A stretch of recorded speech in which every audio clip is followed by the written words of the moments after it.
Hello students, इस video में हम मार्जिनल कॉस्टिंग जो कि एक टेक्निक है कॉस्टिंग का वो सीखने वाले हैं। वीडियो देखने के बाद अगर जो भी समझाया है वो समझ जाए तो चार चीज करना है। आपको पता है चार चीज क्या है? पहले लाइक करना है, सब्सक्राइब करना है चैनल को, शेयर करना है और कमेंट जरूर करना है। ठीक है, तो मार्जिनल कॉस्टिंग सीखने का स्टार्ट करते हैं। ये एक टेक्निक अवेलेबल होता है मैनेजर्स के लिए for a short term decision making. Example लेते हैं, कोरोना का टाइम है और 2 महीने के लिए हमें लग रहा है कि थोड़ा सा डिमांड हमारे प्रोडक्ट का कम होगा, तो हम अभी सोच रहे हैं कि हम जो फैक्ट्री है उसको थोड़े समय के लिए बंद कर दें या प्रोडक्शन चालू रखें। पता तो है कि लॉस होने वाला है, तो कंटिन्यू करें या बंद कर दें। फिर एक ऑफर आया है, नॉर्मली हम कोई प्रोडक्ट 50 रुपए में बेचते हैं और एक ऑफर आया है कि 45 में हमें खरीदना है, would you cell?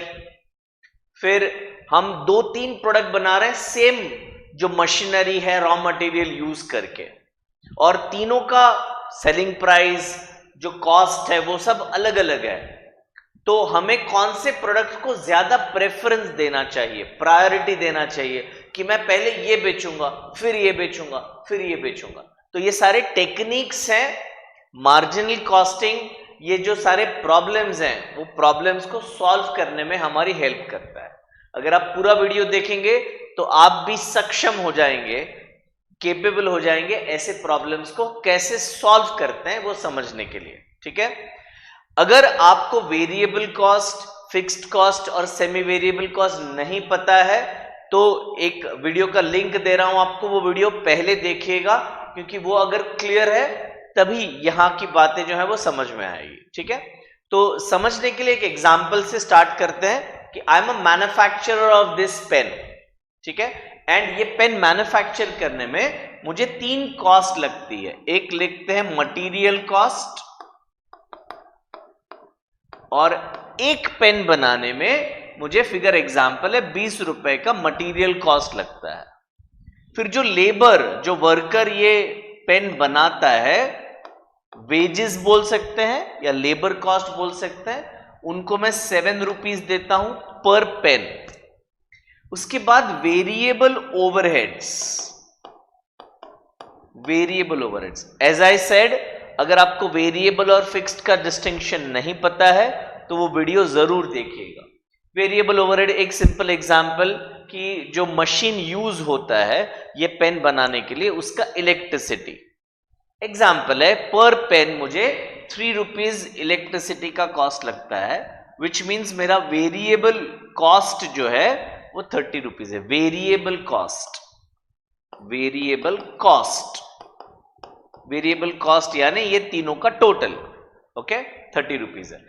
And assume करते हैं कि ये जो पेन है वो मैं बेचता हूं, सेलिंग प्राइस है इसका 50 रुपीज, 50।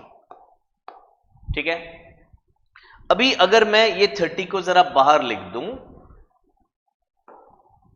ऐसे अगर बाहर लिख दूं 30, तो ये जो 20 रुपया है उसको हम एक नया नाम दे देते हैं और ये नाम है कंट्रीब्यूशन। अगर हम फाइनेंशियल अकाउंटिंग की टर्म्स में बात करें तो इसे ग्रॉस प्रॉफिट भी कह सकते हैं, फाइनेंशियल अकाउंटिंग, पर ये तो कॉस्ट अकाउंटिंग है, तो हम ये 20 रुपए को एक नाम दे देते हैं कंट्रीब्यूशन। कंट्रीब्यूशन किस चीज के लिए? इस पैसे से क्या किया जाएगा? तो इस पैसे से हम हमारा जो फिक्स्ड कॉस्ट है वो रिकवर करेंगे। जैसे एग्जांपल, जो हमारी फैक्ट्री है वो फैक्ट्री हमने रेंट पे ली है, तो वो फैक्ट्री का जो रेंट है वो हम हर महीने रेंट, पर मंथ हम रेंट पे करते हैं। एग्जाम्पल है 20,000 रुपए। अब देखो, एक चीज बहुत ही इंटरेस्टिंग है, ध्यान रखिएगा, जब भी हम वेरिएबल कॉस्ट शब्द यूज करते हैं then that cost is always per unit. एक यूनिट का इतना, एक यूनिट का इतना। पेन के लिए हमने बोला एक पेन का 20 रुपया, एक पेन का 7 रुपया, सो पर यूनिट बात करते हैं। जब भी हम फिक्स्ड कॉस्ट की बात करें तो उसको किसी ना किसी टाइम पीरियड से एसोसिएट करते हैं। जैसे मैंने रेंट पर पेन ऐसे नहीं बोला ना, रेंट पर मंथ बोला, तो एक पूरा महीना जब हम वो फैक्ट्री को यूज करेंगे तो हमें 20,000 रुपया देना पड़ेगा। ये हो गया फिक्स्ड कॉस्ट। अभी अगर हम आपसे पूछें कि अगर मुझे मेरे सारे खर्चे रिकवर करने हैं, सारे खर्चे, तो सारे खर्चे में 4 टाइप के खर्चे हैं, मटेरियल कॉस्ट है, लेबर है, वेरिएबल ओवरहेड एंड ये रेंट। तो मुझे हर महीने कितनी पेन बनानी चाहिए, how many pens I should manufacture every month so that I recover my cost. तो इसको ऐसे समझेंगे कि जब मैंने एक पेन बनाया, एक पेन, तो एक पेन बनाने का खर्चा कितना हुआ, 30 रुपया। वो जो पेन बनाया वो बेचा कितने में, 50 रुपए में। तो एक पेन बनाने से बचा कितना, how much remained with me, 20 rupees. एक महीने का मेरा फिक्स खर्चा है, फिक्स, कुछ भी करो, पेन बनाओ या ना बनाओ, 20,000 का खर्चा है, और एक पेन से 20 रुपया बचता है।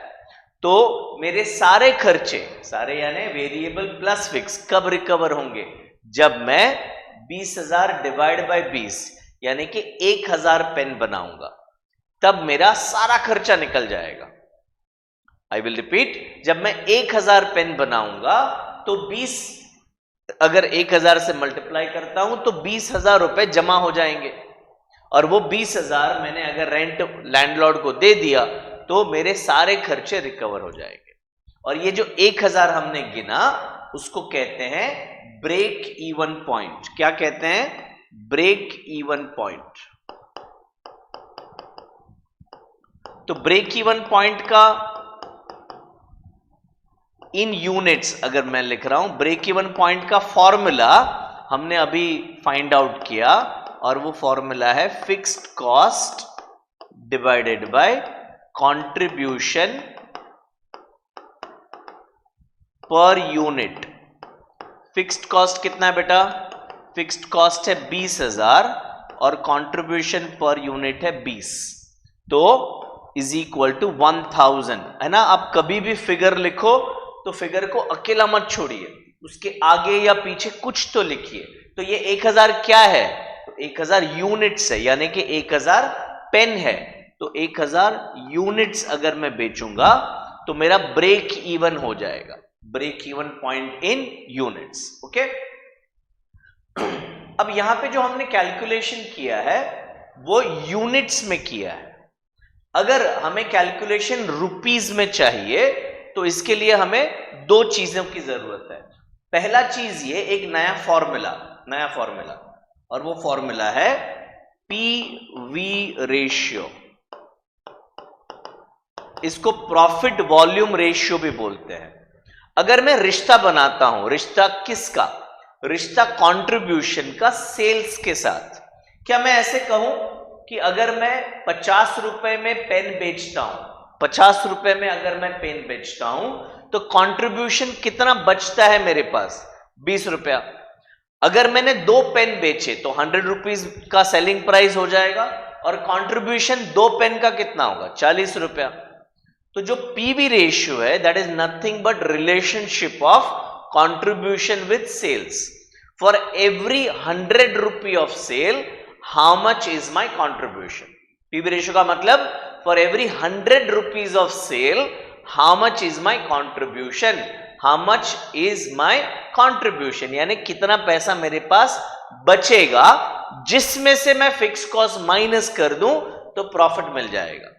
माइंड यू, कंट्रीब्यूशन प्रॉफिट नहीं है, वो ग्रॉस प्रॉफिट है। उसमें से जो फिक्स्ड खर्चे हैं हर महीने के वो माइनस करने बाकी हैं।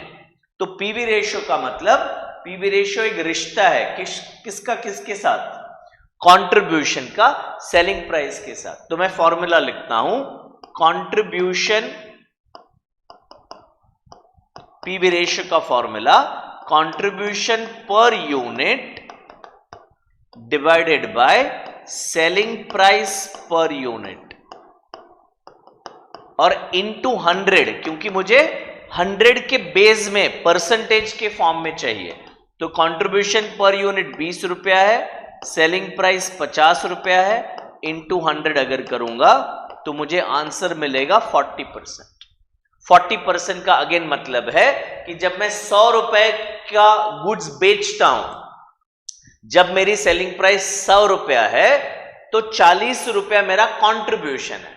क्या इसका मतलब है वेरिएबल कॉस्ट 60% है? आंसर है हां।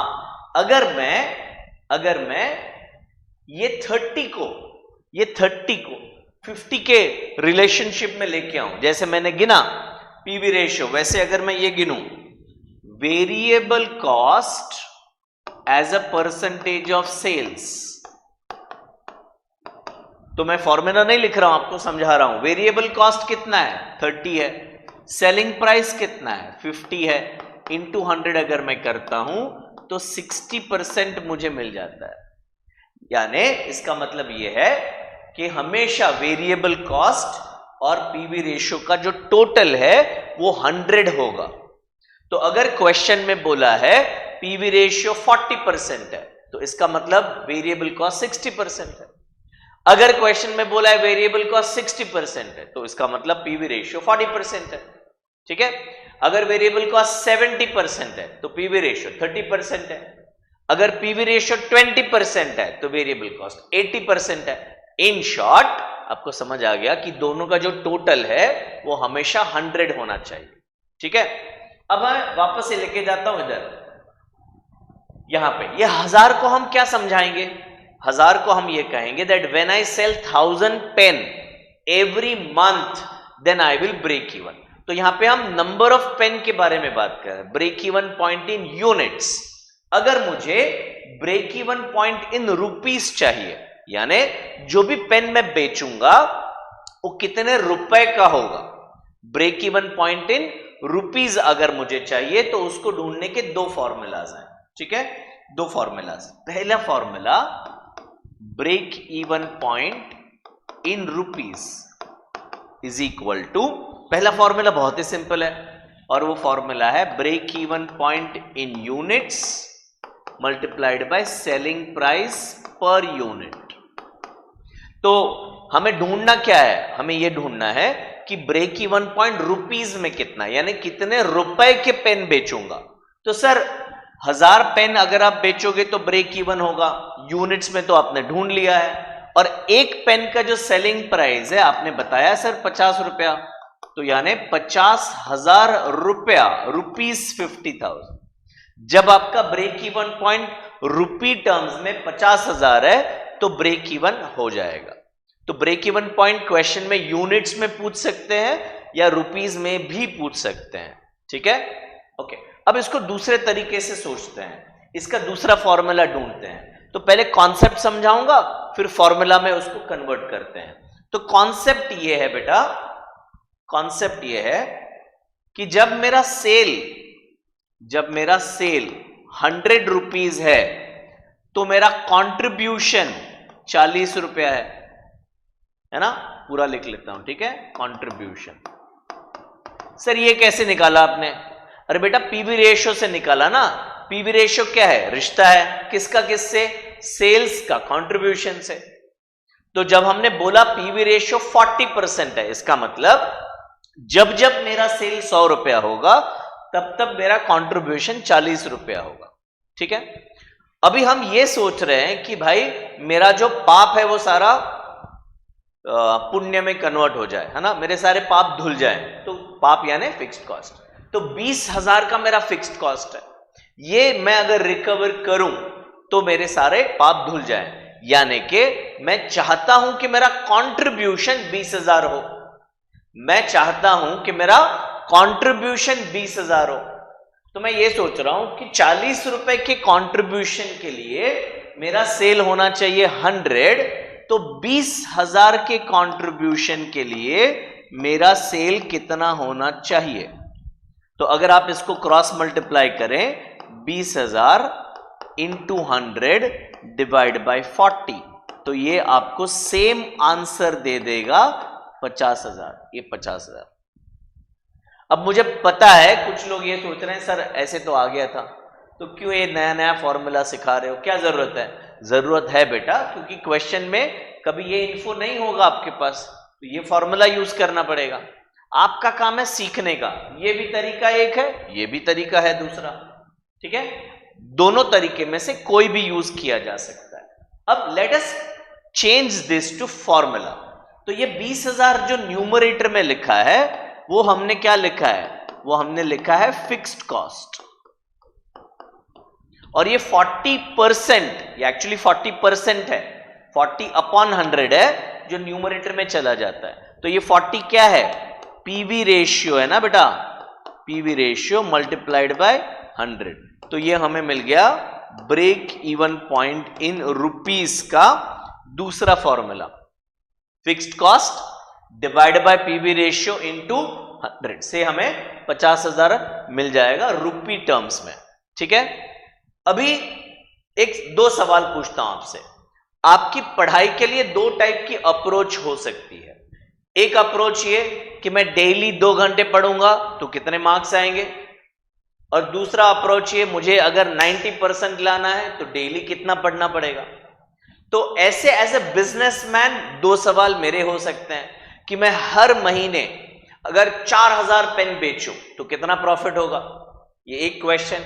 और दूसरा क्वेश्चन, मुझे हर महीने अगर 2 लाख का प्रॉफिट करना है तो कितनी पेन बेचनी पड़ेगी, है ना। तो ये दोनों टाइप के क्वेश्चन का आंसर नेक्स्ट वीडियो में हम आपको देंगे, तो जरूर देखिएगा और वो 4 चीज जो शुरुआत में बोली वो जरूर करिएगा। Thank you, all the best, take care.